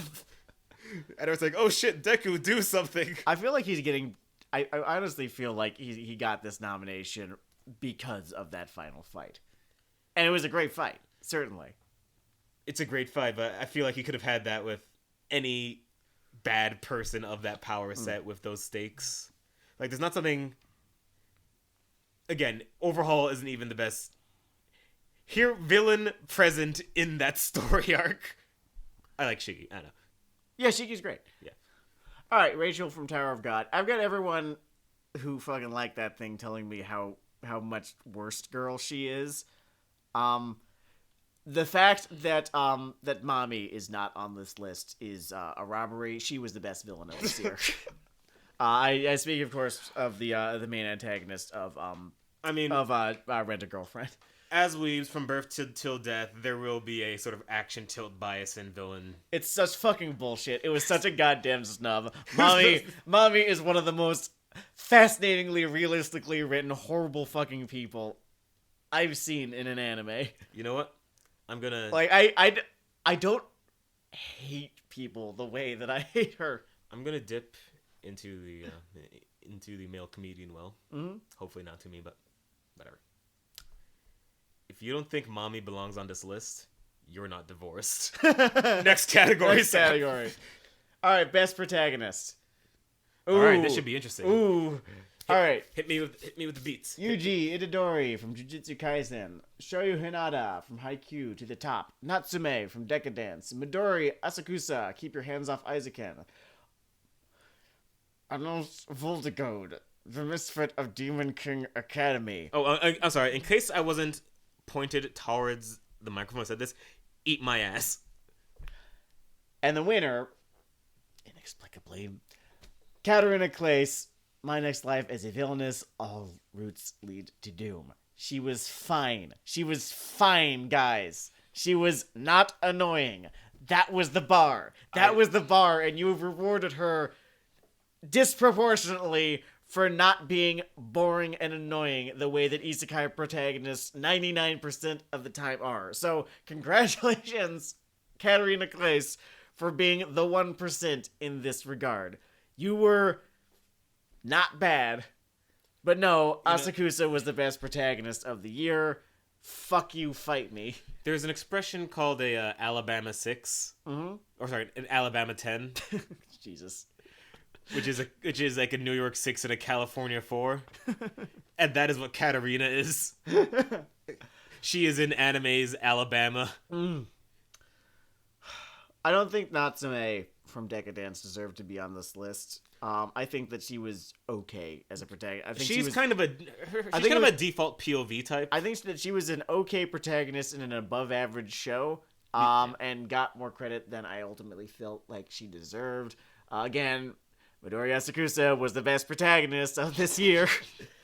Nose full to goad, eat my entire ass, get your tongue way the fuck up in there, kiss my butt, I don't give a damn.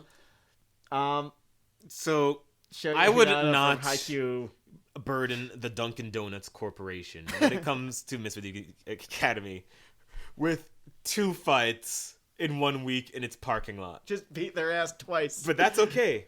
Beat their ass because there's a Staples parking lot. Right across the street. Across the street.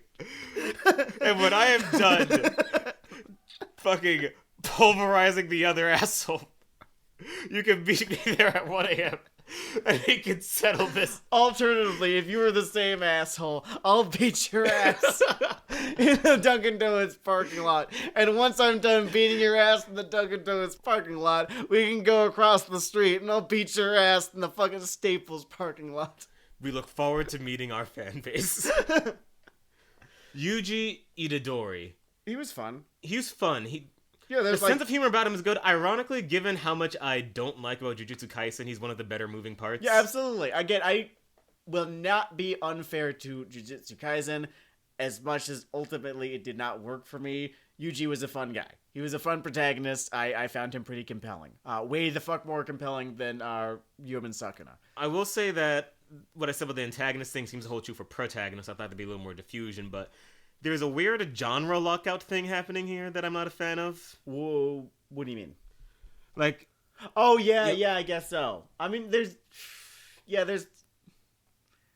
like only Eizouken is sort of breaching like the mainline shonen isekai sort of genre molds. I thought that Kazuya, from Rent-A-Girlfriend should probably be on the best protagonist list. I found his struggle fascinating. I found his character fascinating. I found like the things that he wanted and the things that he, was ashamed of fascinating. I was kind of hoping to see, I don't think he would have taken it, but I was kind of hoping to see our lead con from Great Pretender here, but what you gonna do? He was fun, but I always found him to be only as interesting as he needed to be, ultimately. I did not find, ultimately, that there was anything that really particularly set him apart from... Yeah, I don't know. He was no Danny Ocean. No Danny Ocean. Fair enough. All right. Hit me with the next category. This is the final category, unfortunately. We're almost at the end here. We come upon now Anime of the Year. Do you have... Actually, I'm not going to... I'll let it be a surprise for you if you were not reading already. So I'm just going to list everything off. We'll get to honorable mentions after this. Hi. All right. Keep Your Hands Off Isaacin. Makes sense. Great Pretender. Dorohedoro. Beastars. First time fucking showing up this year, Appare Ranman. great fucking show. I don't know Great, why nothing from it showed up earlier. I was really expecting it to pop up in the character designs. Right? Right? Your character design alone. And the winner, because people get to vote for this, I guess, Jujutsu Kaisen. Which is wrong. It wasn't. Representative democracy, huh? The failure of populism. Time for some bullying. Here's my ultimate take on fucking Jujutsu Kaisen. Please. When it comes to this fucking dark fantasy shonen thing, it is a popular idea whose fan base is so starved and their palate so desiccated from just eating other shit. All of which, you know what, I'll admit, all the other shit, just worse than Jujutsu Kaisen. Jujutsu Kaisen, yeah.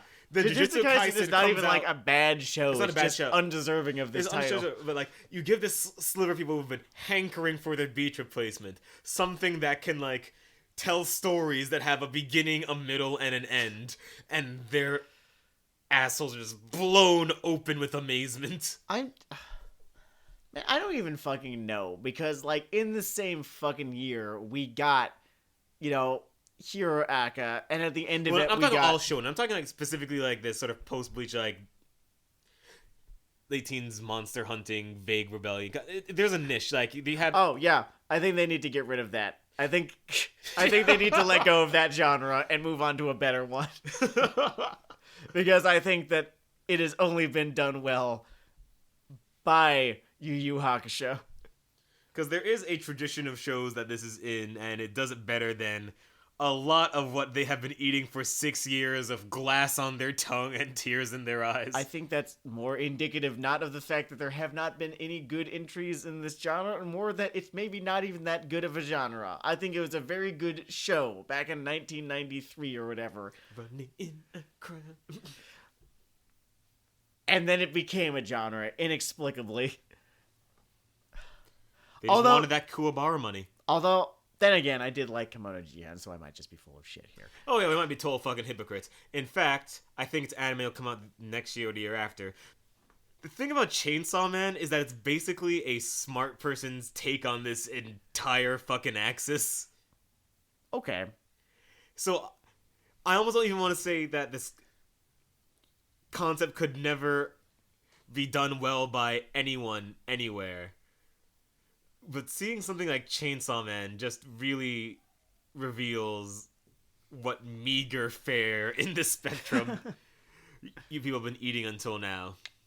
And I'm not saying like it's something more intelligent. I mean, it's more intelligently put together, but it's not more like air quotes intelligent and or mature in themes. It's just like, I don't know, freshness matters, execution matters. Me not nodding off in the middle of your 5th episode, yeah, it fucking happened, matters. Yeah, I did lose interest in Jujutsu Kaisen pretty, literally as soon as the fists start flying, I kind of just turn it off, because the thing that it is most needs to get right, it doesn't. It is unfortunate, like my entire experience with this show, regardless of all the other aspects I do think are fun or work, don't fucking matter, because it's a long-form action show in a sequence of tropes it that needs to deliver on its promises, and it doesn't. Yeah. Okay, so Beastars. I need to finally, like... Ultimately, it comes down to some really elemental shit for me in Beastars. Because a lot of people really fucking love this show, thought that they were... I just thought it was so dour and self-serious and melodramatic, and thought it was so fucking fascinating. And I just could not fucking hold any interest, because, like, at every single fucking point in this show, it was just so fucking pregnant with poignancy. And, oh God, I couldn't fucking do it. I just, like, it was not interesting enough to me. The characters were not interesting enough, or charming enough, it wasn't funny enough. All of these fucking things were just not sufficient for me to find the story they were telling to be that amazingly fascinating. Because it just felt to me like this series was so goddamn in love with itself, and the story that it was telling about how people interact with one another, and its metaphor and its central metaphor. And I'm not quite going to do the jack off motion right now, but it just didn't fucking work for me. There is a basket of themes in a party where B&A is doing coke in the front room on the table, and B stars in the corner smoking a cigarette, looking at everyone else, getting kind of wine drunk and talking shit about other party goers. Yeah. Yeah, no, I would absolutely agree with that assessment. It just wasn't interesting enough. Ultimately, I think people were definitely drawn to its look, and to the sort of like minor controversy that its look provoked. But I just do not think that there was anything, or at least enough, going on. Or maybe there was, and I was just too amazingly turned off by its tone, because like there just have to be moments in a fucking show that are more entertaining than they are meaningful. And I just was never entertained by that show. I just always felt like I should be in awe at its brilliance and the story that it was telling, and I just fucking wasn't. So 2 quick notes and then 1 extended note. Mm-hmm. All right. First off, Apari Ranman, I just still don't have a bad word to say about that show. It's so good. It's so fun. Second fucking note, this award show doesn't have a movie category. It doesn't. Which is really weird, and I don't know, 2021 tip there. Ooh, either thrice upon a time, or people fucking riot. 3, going towards Great Pretender. Great Pretender is a great show. B+, A-. But its first season, second that I started it, good time so far, its first season is going to be locked into that grade for me. Because there is a choice... I think that was it. I think it's over after that. Oh, all 3 of those segments are just the whole of the thing? I think it's about 24 episodes or so. Oh, maybe you saw the first release and didn't get to see the rest of it. Yeah, okay. Okay, cool. Well, first season or release, whatever. Arc of the first 8 episodes, my point here. Okay, sure. A lot of the show is sort of dragged down to that grade score / level by... It's a pure plotting thing, maybe even a pure taste thing. And I get the idea of just sort of revealing the extent of their skill by having all the people be con artists all along in the drug plot. But while maybe good for your, what I can describe as con artist power scaling, it is a really, really dramatically deflating move. Oh, just how...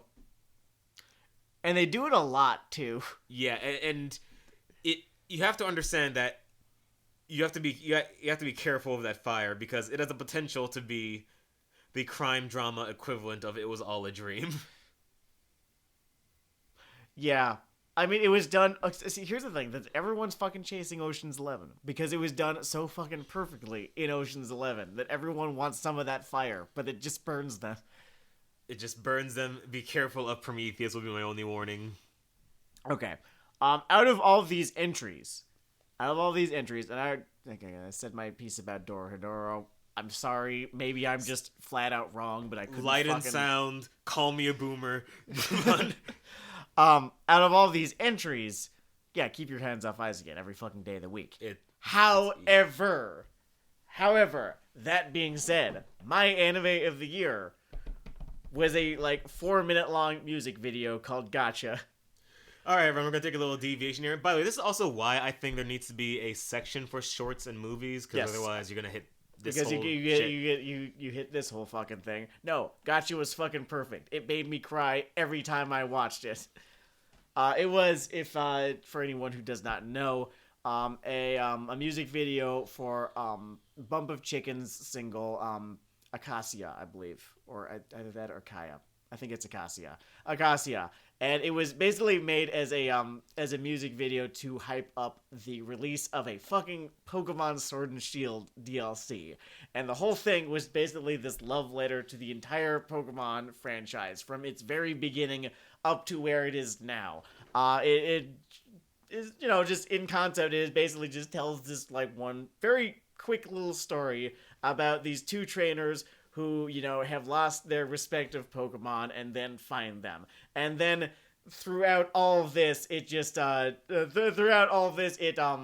it just fucking gives you this macrocosm of the entire Pokemon saga up to then. And sort of a quick panoramic view. yeah, showing my hand right here. I've been with Pokemon basically since its beginning. Oh, dude, anyone who watches this show, there's a I have to Pokemon imagine. cycle. Cannot imagine that I'm not alone in this. And just in how fucking beautifully it was animated, the detail that it is given, the efficiency in which it tells its very, very simple story. The like character that is given to these characters who do not have any dialogue because again it's a music video. Just the amount of personality that each of these four characters, the two trainers and their two Pokemon, are given. And just like what a fucking, just the fucking love that is present in this fucking thing. Nothing like this made me feel this way throughout the entirety of last year in anime. I have to I liked it better than Isaacan. I was not fucking expecting that, but here we are. That is a fair place to be. I enjoy that. If I were to describe that thing, it's not my anime of the year. I did enjoy it. Mm-hmm. There should just be a shorts category. Yeah. But the spirit of the thing and what's successful about it reminds me a lot of if you've ever had the luck / economic circumstances to be in Disneyland / World. Sure. Yeah. Any of the Fantasmic shows. Oh, hell yeah. Yeah, okay. That's the kind of feeling I get. Like, it's basically sort of summing up a generation of creative content. Mm-hmm. And the sort of feeling that it evokes. And exactly why it evokes that feeling, too. And packaging it very quickly. And I would say I will always appreciate that kind of... Yeah, absolutely. And, like, to sort of further the sort of Disneyland, Disney World metaphor, there is this... Again, and it's not a point against you if, you've been and you did not feel this, or if you think that I'm, some fucking cultist for having felt this way. But no, there is a feeling, at least for me, and for, I'm sure, a whole bunch of other people, going to Disney World, right? Specifically Disney World for me. And just walking down Main Street, USA, and hearing, the fun music playing, and, like, all the fucking street performers, and looking at the castle, and looking, past that statue of Walt holding hands with Mickey Mouse at the castle, and just having all of it just sort of be there surrounding you, and actually breaking down into fucking tears. Having, loved all the things that, sort of Disney has done, over the course of my life and way, way before I was even born, right? And by the same token, having loved Pokemon as a franchise for my entire life, as far as, like media franchises that have been with me my entire life, or at least since I was introduced with them, I think the only two with more longevity in my lives would be Looney Tunes and Star Wars. Like, it went Looney Tunes, Star Wars, and then Pokemon, like in 1996, 97 That's what's kicking in the core of your heart. That's what's, like, fucking there. That's what's been with me since, the beginning of time. So I'm very much revealing my bias right here, certainly. But this video, this, like, 3 or 4 minute long video got so efficiently to the core of what that feeling is and why it exists. Again, both in me and in a lot of other people. Mm-hmm. People I know, even. So, I'm not just making these people up. We promise this stuff is real, people. I think that there is something to be said for all of that. And I love how... And again, I love stuff that rewards a rewatch the way that video does. It super rewards a rewatch. You can actually go through it, like, with a fine-tooth comb and find a different fun little thing in it every single time. And it'll be something you recognize if you've been playing the games or whatever. Like, one thing that I didn't even fucking understand at first, because I had to go through it really quickly, or really slowly, rather, was, that one shot kind of early on where they're going past, like, the big panels of people or whatever, and I didn't understand that was just all of the various Pokemon types and all of the gym leaders associated with that type. So that was, like... That was just kind of a fun little moment right there when that clicked. Anyway, I'm glad you put that personal flavor on that segment of the show, man. This really is a fun Mailu when you get past all the bullshit. Oh yeah, absolutely. Like I'll. Oh, by the way, since there are two of us, and I probably should just say what I think in terms of the anime of the year for 2020 specifically. Mm-hmm.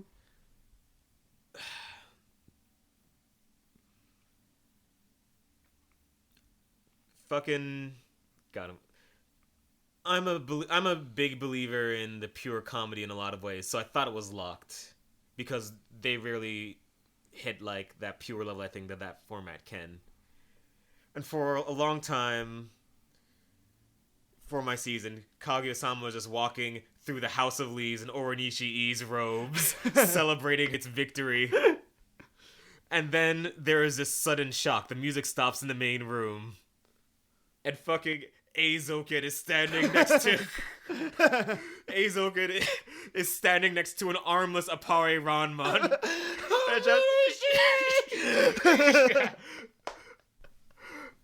And it is here to have some words with you. And I fucking adored Aizoken too. Like, that's easily my... Like, the thing that just... But it was honestly basically the exact same thing happened to me. And it's a statement, by the way, for Aizoken and Kaguya that they actually outpaced Appare for me, because Appare is very much in a made-for-me kind of Mailu. Sure. Yeah. Like, it's a visually crazy show, strong action tinges. And it's about a race, which is always so much fun. About race, which is just a great framing device. Mm-hmm. Like, I can even get through, like, Rat Race or something. So, for all the other things that have happened lately... In terms of the upper bound, I would call it a strong year for anime. I think it was a very strong year for anime. I think it was a strong year for anime in which Jujutsu Kaisen, which one is still a show that I could find a bunch of fucking defensible qualities for. It's true, and in a different time, Jujutsu Kaisen even would have been adapted in a format where every beat is stretched out for 6 episodes.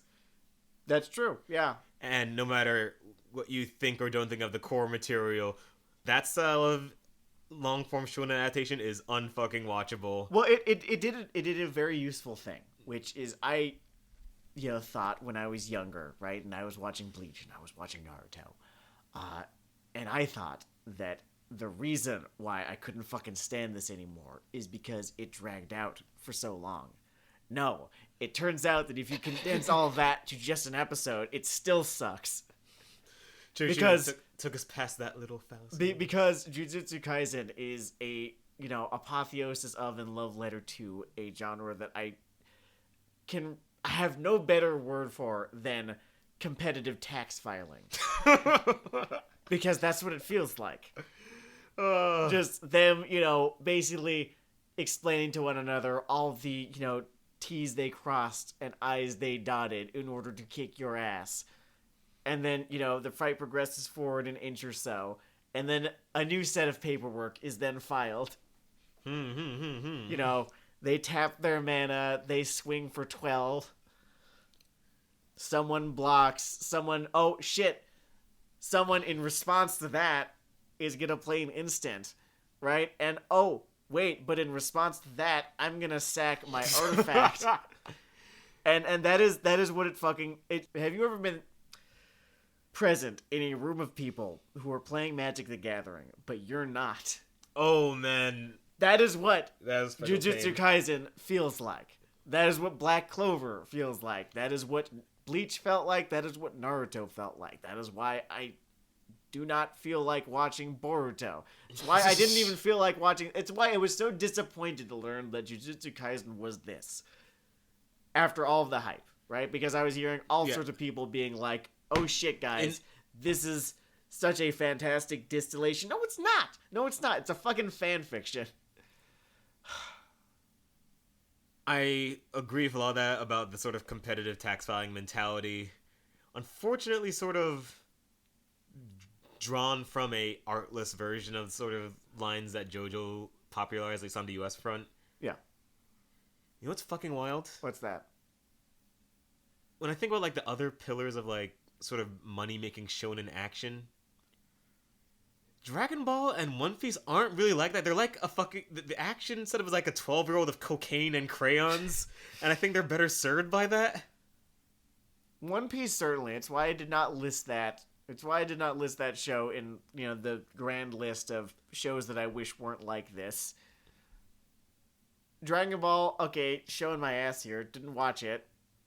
Didn't watch Dragon Ball Z. It has the strengths and weaknesses that I've laid out to you before. Yeah. It's what it is. Oh man, even that sentence got me some fucking hate mail. Well, here's the thing. It because it was contemporaneous with JoJo's Bizarre Adventure, right? Or at least the original, when he's a kid arcs are. It does not suffer from the comparison as much as all of this other stuff that are very much the children of JoJo, right? Everything takes forever. It just takes forever, not because they're trying to convince one another that their powers are stronger than another, or than their opponents. It takes forever because they're charging up an attack and people are not shutting the fuck up about how they're charging up an attack. I'm gonna do it eventually. Oh my god, he's gonna do it eventually. Anyway, in short, suck it, dragon friends. We love you. This has been Weeaboo Hell. It is Weeaboo Hell. And this is our coverage of the Crunchyroll Awards business. Have a good one.